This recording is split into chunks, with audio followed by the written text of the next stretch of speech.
వేసుకునే డ్రెస్ అని దర్శనం నేను అసలు దీని ఒక ప్రోగ్రామ్ లాగా అనుకోలే. మన మీడియా మనం కలుస్తున్నాం అన్నట్టు ఇంట్లో ఉన్నదాన్ని ఇంట్లో ఉన్నట్టు అలాగే వచ్చేసాను. సో ఎప్పుడు కూడా మీడియా అంటే నేను ఎప్పుడు కూడా మీడియా గురించి భయపడిందో, అయ్యో మీడియా అంటే ఒక కైండ్ ఆఫ్ అయ్యో వీళ్ళు కలవడానికి వెళ్తున్నాం మనం. నువ్వు తప్పు చేయలేదు కాబట్టి భయపడ్డా. లే తప్పు ఉప్పు అన్నది పక్కన పెడితే బేసికల్గా అంత బాగుంటుంది మీడియాతో.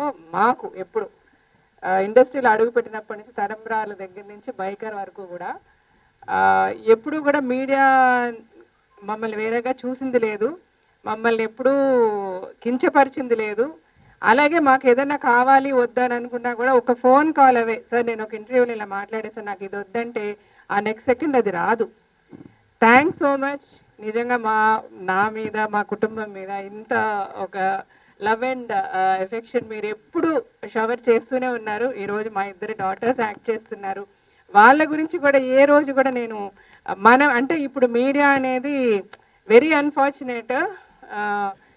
మీడియా అనేది ఏంటి అని తెలియకుండా అయిపోయింది. Everything and whoever has got a phone in the hand is media అయిపోయింది. Whoever got a pen in and a paper has become media అయిపోయింది. ఎందుకంటే యాక్సెసిబిలిటీ టు ద పీపుల్ అంత ఈజీ అయిపోయింది కాబట్టి ప్రతి ఒక్కడు ఏదనుకున్నా ఏమన్నా విజువల్స్ తీసేయడము పెట్టేయడము రాసేయడం అన్నట్టు అయిపోయింది కాబట్టి దేన్ని మీడియా అనాలి దేన్ని జర్నలిజం అనాలి అన్న డిఫరెన్సియేషన్ నాకు అర్థం కావట్లేదు. కానీ యాక్చువల్గా మీడియా ఇప్పుడు మిమ్మల్ని సో మెనీ ఇయర్స్గా మేము చూస్తూ ఉన్నాము. ఎప్పుడు కూడా మనకి అలాంటి ఇబ్బందికరమైన సిచ్యువేషన్ ఎప్పుడు రాలేదు. Because you never try to put any celebrities down. ఇవాళ రేపు ఏంటంటే సెలబ్రిటీ అసలు ఏంటో కూడా తెలియంది కూడా ఎవడో వాడు ఊహించుకున్నది కూడా సెలబ్రిటీ చేశాడు అన్నది ఒక రీల్ ఫామ్లో వస్తే దానికి కొన్ని వందల వేల వ్యూస్ వచ్చేస్తే దాని మీద డబ్బులు సంపాదించుకొని బ్రతకాలనుకునే వాళ్ళందరినీ ఏమనాలో నాకు అర్థం కావట్లేదు. బట్ నాకు ఎప్పుడు అనిపిస్తుంటుంది లైక్ ట్విట్టర్లో ఒక బ్లూ టిక్ వస్తే it is a verified, it's a proper account అన్నట్టు ఈ జర్నలిస్ట్లో కూడా these are the proper journalist, this is the proper media అన్నట్టు కూడా మీరు ఏదన్నా ఒకటి క్రియేట్ చేసి చెప్పగలిగితే అట్లీస్ట్ పీపుల్కి మనము నాలాంటి వాళ్ళు we'll try to take it forward. ఏది పడితే అది చదవకండి, ఏది పడితే అది నమ్మకండి, ఇదిగో ఈ టిక్కులు ఉన్నాయి లేకపోతే ఈ మార్క్ ఉంది, వీళ్ళు జర్నలిస్టులు అంటే వీళ్ళు ఇచ్చేది ఆర్టికల్ వీళ్ళు రాసేది మాట దీన్ని నమ్మండి అని అన్నా చెప్పడానికి ఉంటుంది.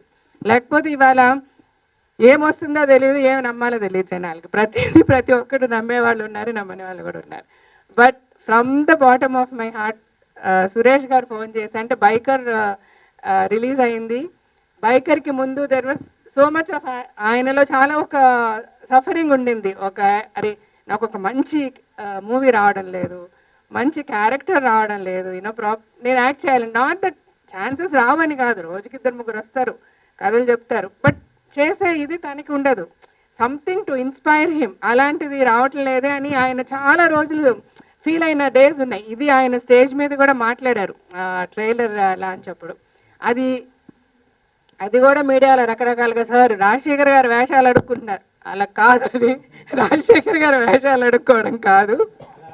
బేసికల్గా అంటే కొంతమంది అలాగా అంటే కొంతమంది చాలా మంచిగా చాలా ఆనందంగా అయ్యో సార్ మీరు లెజెండరీ సార్, మీరు దేవుడు సార్, మీరు క్యారెక్టర్ అట్లా కాదు, క్యారెక్టర్ ఆయన అడగటం లేదు. బేసికల్గా idea what he wanted to talk was నచ్చింది వచ్చిన రోజే కదా. ఆయన త్రూఅవుట్ హిస్ కెరియర్ ఆయనకి నచ్చితేనే చేశారు.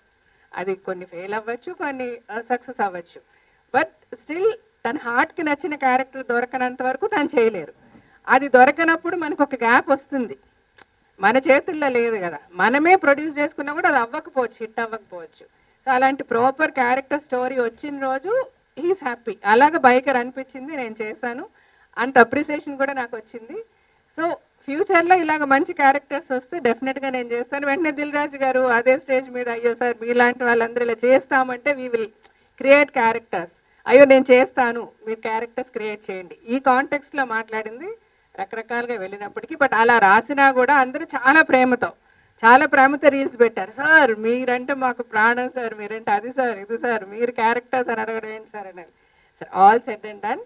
నేను ఇది ఎందుకు చెప్పానంటే చాలామంది మెచ్చుకున్నారు, రకరకాలుగా అప్రిసియేషన్ వచ్చింది, అంటే which we never expected.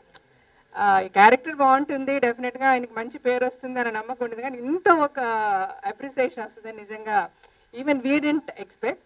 But when ఆయన సురేష్ గారు ఫోన్ చేసి ఇట్లా ప్రభు గారు మేమందరం వస్తాము, we all saw the film, మాకు చాలా నచ్చింది, రియల్లీ వాంట్ అప్రిషియేట్ రాజశేఖర్ గారు అన్నప్పుడు నేను చాలా హ్యాపీ ఫీల్ అయ్యాను. అది చెప్పిన వెంటనే ఆయన అంతే హ్యాపీ ఫీల్ అయ్యారు. వెంటనే రమ్మని చెప్పు అన్నారు, ఇంటికి వచ్చారు, మిమ్మల్ని కలవడం కూడా it was like very nice thing. అంటే ఈ మధ్యకాలంలో మీడియాని మేము కలుద్దామని చాలాసార్లు అనుకున్నా, ఏమి occasion let some occasion come will meet అనుకుంటూ ఉన్నాము. ఈరోజు ఇలా బైకర్ దీనికి ఇలా వచ్చి మిమ్మల్ని అందరినీ కలవడం, ఏదో మన ఫ్యామిలీ ఎక్కడెక్కడో ఉంటారు, అందరం కలిసి ఎప్పుడన్నా ఒక వెడ్డింగ్ ఒక ఫంక్షన్ వచ్చినప్పుడు అందరం కలుస్తాం కదా, అలాగా హోల్ ఫ్యామిలీని కలిసినట్టు అనిపిస్తుంది. థ్యాంక్స్ సో మచ్ అండి. Thank you.